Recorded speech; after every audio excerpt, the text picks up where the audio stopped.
그러면 제 145차 최고위원회 회의를 개최합니다. 추석들 잘 쉬셨습니까? 대답이 없으시네요. 추석 전날까지만 해도 날씨가 좋지 않았는데 추석 당일에는 거짓말처럼 하늘이 맑게 개어서 밝은 보름달을 가족과 함께 볼 수가 있었습니다. 국민 여러분과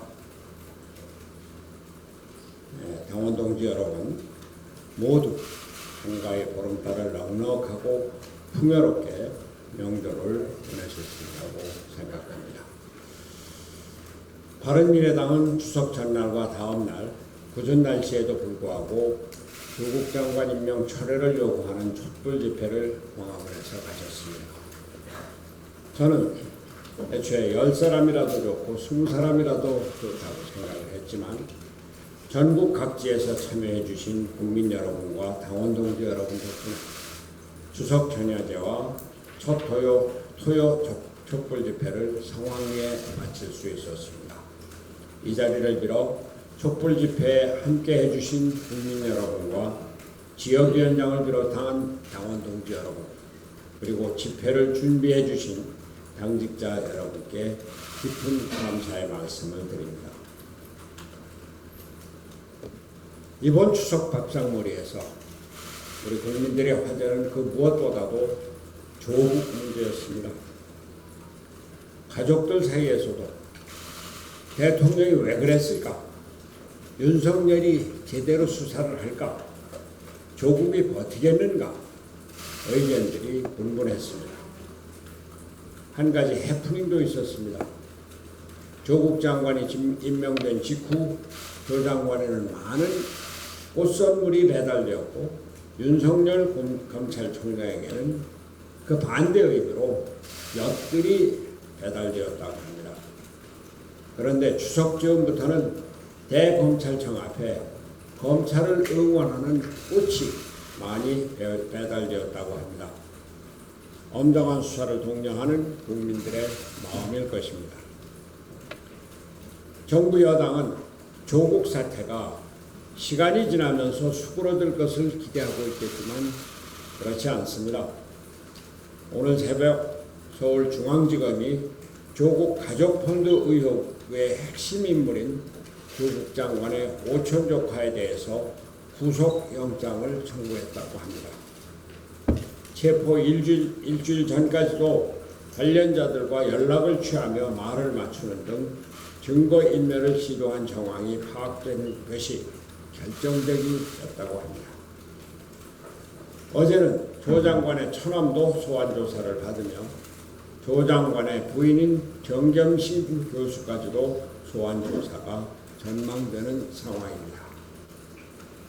조국 장관에게 제기되는 의혹들이 사실로 밝혀진다면 문재인 정권의 도덕성에 치명타가 될 것이 명확합니다. 조국 장관의 문제가 문재인 정권에 돌아올 수 없는 루비콘강이 될 것입니다. 조국 이슈가 문재인 이슈로 변하는 것입니다. 그래서 저는 문재인 대통령에게 조국이란 꼬리를 자르라고 진작부터 권했던 것입니다. 사태를 수습하고 분열된 국론을 수습할 수 있는 가장 빠른 길은 지금이라도 문재인 대통령이 조국 장관에 대한 임명을 철회하는 길뿐입니다. 문재인 대통령은 국민과 싸우려 하지 말고 국민과 함께 나라를 제대로 이끌어 주시기 바랍니다. 바른미래당은 정의사회와 공정한 법집행을 바라는 국민의 염원을 받들어 조국 장관의 임명 철회를 요구하는 광화문 토요 촛불 집회를 계속 이끌어 나갈 것입니다. 갈등과 분열이 아닌 통합과 안정을 바라는 국민이라면 어느 분이라도 함께 해 주십시오. 오셔서 자유롭게 발언해 주십시오. 광화문 토요 촛불 집회는 바른미래당만의 집회가 아닙니다. 조국 장관을 반대하는 국민 여러분 모두의 촛불 집회입니다. 우리는 바른미래당이 모든 것을 하려고 하지 않습니다. 촛불의 주인은 시민입니다. 우리가 단초를 제공하고 마당을 깔아놓는다는 의미일 뿐입니다. 우리나라의 모든 민주화운동은 학생들이 그 시발점에 있었습니다. 이번에도 마찬가지입니다. 이미 촛불은 서울대, 고려대, 부산대, 경북대, 단국대 등 수많은 대학교 학생들이 먼저 조국 반대를 외치면서 들었습니다. 항상 대학생들이 선구자였던 것입니다. 이제 학생들은 학교에서 촛불 집회를 열지 않고 광화문으로 나와서 촛불을 들겠다고 합니다. 좋습니다. 광화문으로 나오십시오. 이번 사태로 문재인 정권에 실망한 대학생 여러분도 토요 촛불 집회에 함께 해주십시오. 또 경실련 등 조국 장관 임명 반대 입장을 공개적으로 밝힌 단체들도 함께 해주십시오. 저희가 주도권을 잡지 않겠습니다. 학생과 시민들에게 마이크를 넘기겠습니다. 자리를 만들고 집회를 위한 기초를 만들고 저희는 뒤로 물러서겠습니다. 이제 촛불은 횃불이 되고 다시 강력한 들불로 번져 현 정권의 적폐를 불태워버리게 됩니다. 바른미래당은 국론과 사회를 분열하는 것이 아니라 국민의 마음을 하나로 모으기 위해 노력하겠습니다. 나라를 제대로 이끌어달라는 국민의 목소리에 귀 기울이겠습니다. 바른미래당은 다른 정당과 연대하지 않겠습니다. 조국 반대가 정치운동으로 퇴색하는 것을 원치 않기 때문입니다. 우리는 정권 타도 운동을 벌리는 것이 아닙니다. 문재인 대통령에게 회개하고 반성하라고 기도하는 것입니다. 지금 조국 반대를 기화로 보수 통합을 외칠 때가 아닙니다. 이 운동이 또 하나의 이념 갈등을 확대하고 또 하나의 진영 싸움으로 번지는 것을 원치 않기 때문입니다. 윤석열 검찰총장과 검찰에도 정중히 요청합니다. 절대로 권력의 압력에 굴해서는 안 됩니다. 많은 국민들이 주시하고 있습니다. 사람에게 충성하지 않겠다는 약속, 직을 걸고 엄정한 수사를 하겠다는 약속이 진정이기를 국민들은 기대합니다. 정의를 지키고 특권층의 불의를 물리치는 검사를 국민은 보고 싶은 것입니다. 나라가 바로 설 수 있게 검찰이 법과 규범, 도덕을 지켜서 대한민국의 자존심을 지켜주시기 바랍니다. 이상입니다. 정책위의장 최입입니다. 바른미래당은 재정개혁 없는 재정확대 정책을 심각히 우려하여 낭비성, 소모성 문제사업을 폐지하고 중복사업 예산을 재정비하는 등 재정개혁 방안을 제시하고 있습니다.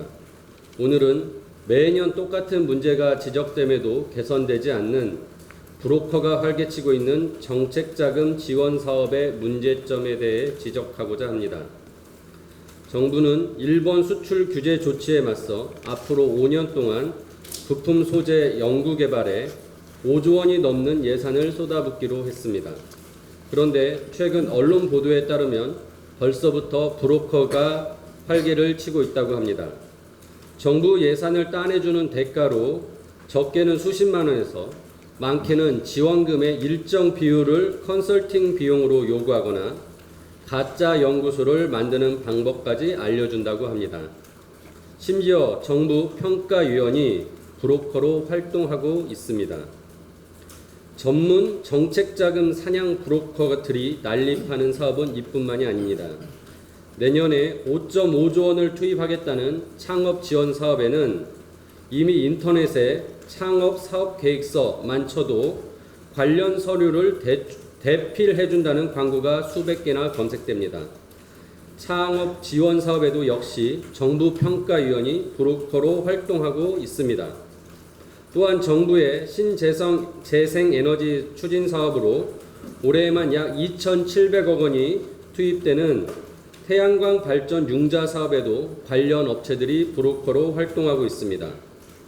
이와 같이 정부 정책자금을 두고 정책자금 사냥꾼인 브로커가 횡행하고 가짜 연구소, 대필 사업계획서가 난립하는 이유는 첫째, 제3자의 부당 개입에 대한 기준 등 관련 법규가 없어 처벌을 못하고 있기 때문입니다. 둘째, 사업 성과의 평가 요소 중의 하나인 사업 진행률의 측정 방법이 어떻게든 예산만 밀어내면 되기 때문입니다. 셋째, 서류 평가만으로 정부 지원금이 지급되기 때문입니다. 다음과 같은 해결책을 제시하고자 합니다. 첫째, 사업 심사 시 서류 심사만으로 할 것이 아니라 대면 심사, 현장 실사를 강화해야 됩니다. 둘째, 법규를 마련해 부당한 정부 지원을 받은 경우 환수, 처벌 등 강력한 사후 관리를 해야 합니다. 셋째, 융자 사업의 경우 시장의 평가 능력을 활용할 수 있도록 정부가 직접 융자해주는 대신 사업자가 금융기관에서 사업 심사와 대출을 받도록 하고 정부는 시장 이자율과 정책 금리의 차이를 보전해주는 2차 보전 사업으로 전환할 것을 요구합니다. 그리고 정부 정책자금 집행 체계 및 성과에 대한 국회와 감사원의 지속적인 모니터링을 해야 할 것입니다. 바른미래당은 유행처럼 난립하는 정책자금 지원 사업을 지속적으로 점검하는 한편 이번 국정감사와 예산심의 과정에서 그동안 정부 정책자금 사업 성과에 대한 철저한 점검과 개선 방안을 제시해서 나라 곳간 지킴이, 나라 정책 길잡이 역할을 다하겠습니다. 이상입니다. 네, 문병호 주고위원입니다. 반칙, 특권, 꼼수, 위선, 조국 장관은 검찰 수사 방해 말고 즉각 퇴진하기 바랍니다. 지난 추석 연휴 동안 국민들 민심이 또 한 번 확인됐습니다. 문재인 대통령의 조국 장관 임명은 잘못됐다는 것입니다. 언론사들의 여론조사에서도 잘못됐다는 답변이 높았지만 현장에서 확인한 민심은 더 흉흉했습니다. 문재인 대통령이 민심을 거스르고 조국 장관 임명을 강행한 데 대해서 국민들은 엄청난 충격과 배신감을 느꼈다고 토로했습니다. 촛불 정부를 자임하길래 민심을 두려워하는 줄 알았더니 문재인 정부는 국민을 우습게 본다는 것이었습니다. 국민을 주권자가 아니라 개, 돼지로 본다는 느낌을 받았다고들 합니다. 특히 문재인 대통령의 억지 논리와 동문서답은 국민을 절망시켰습니다. 의혹만으로 임명하지 않는다는 나쁜 선례가 될 것이다 라는 문 대통령의 발언은 전례에 의해서 무너졌습니다. 보수 정권의 박희태, 안대희, 문창극, 이완구 등은 물론 전임 민주당 정권에서도 숱한 인사들이 의혹만으로도 물러났기 때문입니다. 개혁성이 강한 인사일수록 임명에 반대가 많다는 문 대통령의 발언 또한 억지 논리이고 동문서답입니다. 국민들은 조국 장관이 반칙, 특권, 꼼수, 위선의 대명사이기 때문에 반대하는 것이지 개혁성이 강해서 반대하는 것이 아니기 때문입니다. 검찰 수사를 받아야 할 개혁 대상을 개혁 주체로 내세워서 무슨 개혁이 되겠습니까? 수많은 반칙과 특권, 꼼수로 사리사욕을 챙겨온 사람이 검찰을 개혁하자고 하면 누가 따르겠습니까? 제도를 악용한 반칙왕, 꼼수왕을 장관으로 임명하면서 입시제도가 문제라니 이 무슨 물타기입니까? 조국 본인의 불법이 드러난 게 없다는 여권의 논리부터 말이 안 되는 궤변입니다. 불법했다면 당연히 결격입니다. 대부분의 인사들은 본인과 가족의 학력, 입시, 병역, 투기, 재산 관련 도덕성 부족으로 낙마했습니다. 장관이 되어 조직을 이끌고 개혁을 추진하려면 일정한 도덕적 기반 없이는 불가능하기 때문입니다. 여권이 동원한 물타기 논리는 사악한 민낯을 그대로 드러냈습니다. 여권 어느 인사는 대학생들의 촛불 집회가 불순하다며 역색깔론으로 공격했습니다. 사실관계를 조작할 이유가 없는 동양대 표창장 문제를 음모론으로 몰고 갔습니다. 자신들이 비판하던 수구 세력과 똑같은 수법으로 상대를 공격한 것입니다. 여권은 여전히 검찰 수사를 방해하고 조국의 부도덕을 물타기하기 위해 볼모라고 있습니다. 김호수 법무부 차관과 이성윤 법무부 검찰국장이 윤석열 검찰총장을 배제한 특별수사팀을 제안한 것은 우려가 현실로 드러난 심각한 사례입니다. 이는 누가 봐도 조국 관련 수사를 방해하기 위한 권력의 외압으로 의심할 수밖에 없습니다. 이런 행위가 권력 남용 등 위법 행위이며 국회의 탄핵 대상이 될 수 있다는 점을 몰랐습니까? 여권의 행태가 얼마나 부도덕하고 위험한지를 보여주는 어처구니 없는 사례입니다. 이처럼 부도덕하고 부적격한 사람을 장관으로 임명했기 때문에 문재인 정부와 여권의 스텝은 계속 꼬일 수밖에 없습니다. 문재인 대통령은 공감 능력이 떨어지는 동문서답 대통령이 되어버렸고 여권은 계속해서 앞뒤가 안 맞는 내로남불 논리와 수법을 동원해 체면을 부리고 있습니다. 문재인 대통령에게 다시 한번 촉구합니다. 거짓은 거짓을 낳고 불법은 불법을 낳습니다. 문재인 정부의 도덕성이 더 망가지기 전에 조국 장관을 즉각 해임하시기 바랍니다. 조국 장관도 검찰 수사 방해 말고 즉각 퇴진하시기 바랍니다. 한 가지만 말씀드리겠습니다. 정치권 세판짜기가 필요합니다. 우물쭈물하다가 내 이럴 줄 알았다는 버나드 쇼의 묘비가 생각나는 시점입니다. 늘 국회는 역대 최악의 국회였는데 20대 국회도 예외 없이 역대 최악의 국회가 되었습니다. 조국 사태를 겪으면서 대한민국 정치권은 여야를 막론하고 국민들로부터 불신받고 있습니다. 집권당인 민주당의 추락이 가속화되고 있지만 제1야당인 한국당의 지지율은 답보 상태에 있습니다. 이당 저당 다 싫다는 무당층이 갈수록 늘어나고 있고 새로운 대한정당에 대한 국민들의 갈증은 더해가고 있습니다. 지금 국민들이 요구하는 것은 보수 대통합과 같은 기성 정치인들의 이합집산이 아니고 정치권 세판짜기입니다. 정치권 세판짜기의 핵심은 기득권 내려놓기와 새로운 가치, 비전입니다. 정치권 세판짜기의 주역은 기성 정치권에 몸담지 않고 새로운 가치와 비전을 추구해온 새로운 세력이 되어야 할 것입니다. 그리고 기성 정치 세력 중 기득권 내려놓기와 새로운 가치, 비전에 동의하는 세력이 함께해야 할 것입니다.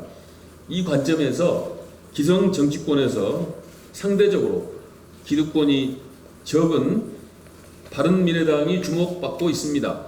바른미래당은 기득권 내려놓기와 새로운 비전 제시를 통하여 정치권 세판짜기에 적극 나서야 합니다. 바른미래당이 우선 해야 할 일은 당내 기득권을 내려놓고 당내 통합부터 하는 것입니다. 그리고 바른미래당은 신당 창당에 버금가는 재창당에 나서야 할 것입니다. 새로운 인재 영입과 새로운 비전 공약에 적극 나서야 합니다. 안철수 전 대표의 빠른 귀국과 함께 손학규, 안철수, 유승민 세 분의 새로운 결단이 필요할 때입니다. 시간이 많지 않습니다. 우물쭈물하다가 내 이럴 줄 알았다는 버나드 쇼의 묘비가 생각나는 시간입니다. 이상입니다. 정장 두 가지 관점에서 조국 법무부 장관에 대해서 말씀드리겠습니다. 첫째는 1993년도로 기억을 하고 있는데요. 당시 박기태 전 법무부 장관의 자녀의 대학 편법 입학 논란으로 임명된 지 10일 만에 사퇴를 했고 1999년도로 기억이 되는데요. 김태정 당시 전 법무부 장관이 온로비 사건 논란으로 인해서 역시 보름 만에 사퇴를 했던 기억이 납니다. 그리고 세 번째는 2001년도로 기억이 되는데요. 안동수 전 법무부 장관이 충성 메모, 충성 팩스를 통해서 3일 만에 낙마를 했던 기억이 납니다. 현재 제기된 의혹만으로도 조국 법무부 장관은 골백번 사퇴해도 부족함이 없을 정도입니다. 지금 말씀드린 박희태, 김태정, 안동수 전 법무부 장관에 비하면 너무도 큰 차이가 나기 때문에 조국 법무부 장관은 지금이라도 늦지 않았습니다. 결자 해제 정신으로 모든 것 다 내려놓기를 간절히 바라고요. 문재인 대통령도 나몰라라 하시고 미국으로 출국하시기 전에 나몰라라 하시면서 미국으로 출국하지 마시고 출국하시기 전에 임명을 반드시 처리를 해주셨으면 대단히 감사하겠다는 말씀 눈물로 다시 한번 호소합니다. 그리고 두 번째는 조국 반대 투쟁을 통해서 조국 퇴진 투쟁을 통해서 우리 바른미래당과 한국당이 합당이니 뭐니 하는 것에 대해서는 거듭 말씀드립니다만은 있을 수도 없고 가능하지도 않고 너무너무 비현실적이라는 것을 분명하게 명확하게 다시 한번 명확하게 이 시간을 빌어서 말씀을 드립니다. 행여나 한국당에서는 자신들의 정치적 이득을 위해서 헛된 꿈을 헛된 망상을 꾸고 있다면 당장이라도 그 생각을 집어치우시고 한국당 스스로 패족 정당임을 자인하면서 내부 단속에 임해주시면 대단히 감사하겠다는 것 다시 한번 말씀드리고 행여나 우리 당의 일부 세력들이 일부 의원님들이 이 한국당의 전략에 말려들지 않기를 간곡히 호소합니다. 이상입니다. 네, 우리 최고조 의원님 다른 분